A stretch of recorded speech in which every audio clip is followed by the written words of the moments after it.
आज मराठी भाषेच्या सन्मानाचा दिवस। आज अभिजात मराठी भाषा दिवस। 3 ते 9 ऑक्टोबरच्या कालावधीमध्ये अभिजात मराठी भाषा सप्ताह साजरा केला जातोय। शासकीय निमशासकीय कार्यालयांमध्ये विविध कार्यक्रमांचं आयोजन देखील या निमित्तानं करण्यात आलेलं आहे। मराठीचा जागर केला जातोय।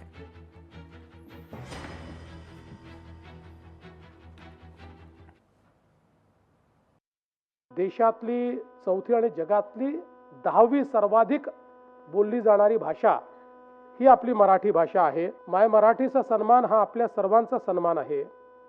अनेक शतक गावातून घरातून ज्या ओव्या गायला गेल्या त्या माऊलीचा हा सन्मान आहे। रामप्रहारी येणाऱ्या वासुदेवांचा हा सन्मान आहे। संत ज्ञानेश्वरांच्या भावार्थ दीपिकेपासून तर बाबासाहेब आंबेडकरांच्या तत्वचिंतनापर्यंत सर्वच आमच्या विचारवंतांचा हा सन्मान आहे। आणि म्हणूनच आज आम्ही अतिशय गौरवाने सांगतो की आमची मराठी भाषा ही कालही अभिजात होती, आजही अभिजात आहे आणि उद्याही अभिजात राहील। लोकशाही मराठी ऐका, पहा, जागरूक रहा।